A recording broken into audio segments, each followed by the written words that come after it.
समाजामध्ये वारंवार या विषयावरती चर्चा केली जाते की मराठ्यांना आरक्षणाची गरज काय. हे दुर्दैव आहे की हे प्रश्न जाणीवपूर्वक विचारले जात आहेत. कारण एका हातात रुमणं आणि दुसऱ्या हातात तलवार घेऊन या मातीचं रक्षण आणि या मातीची सेवा करणारी जात म्हणजे मराठा आहे. आणि जो रुमणं घेऊन शेतात शेती करतो तो कुणबी आहे आणि हातात तलवार घेऊन जो लढायला जातो तो मराठा आहे. हे एका नाण्याच्या दोन बाजू आहेत. मराठा आणि कुणबी याला वेगळं करता येऊ शकत नाही. आणि पिढ्यानपिढ्या मराठा समाजाने या मातीसाठी तेच काम केलेलं आहे. 100 वर्षापूर्वीची परिस्थिती आज आहे का, तर तसं नाहीये.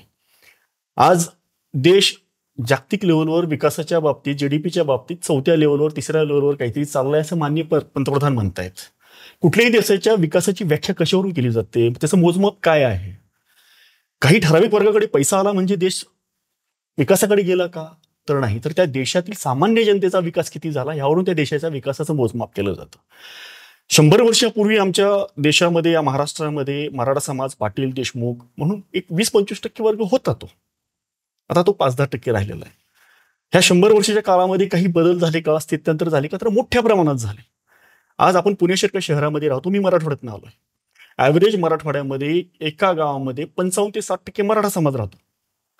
आणि जर तुम्ही पिंपरी-चिंचवड शहर सारख्या औद्योगिक शहरात जर पाहिलात तर हे 30 लाखापेक्षा जास्त लोकसंख्या असलेलं शहर आहे. ह्याच्यामध्ये 20 लाख विस्थापित लोक आहेत, बाहेर नाही आलेले आहेत. आणि त्या 20 लाखामध्ये 10 लाखापेक्षा अधिक संख्या ही मराठा समाजाची.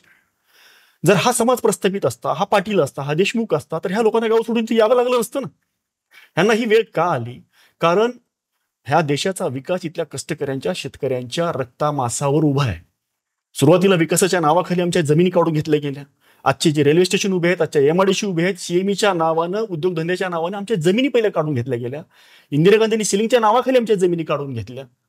त्या तुटपुंज्या थोड्याफार जमिनी शिल्लक होत्या त्या निसर्गाच्या भरोश्यावर आहेत. कधी पाऊस पडतो, कधी पडत नाही.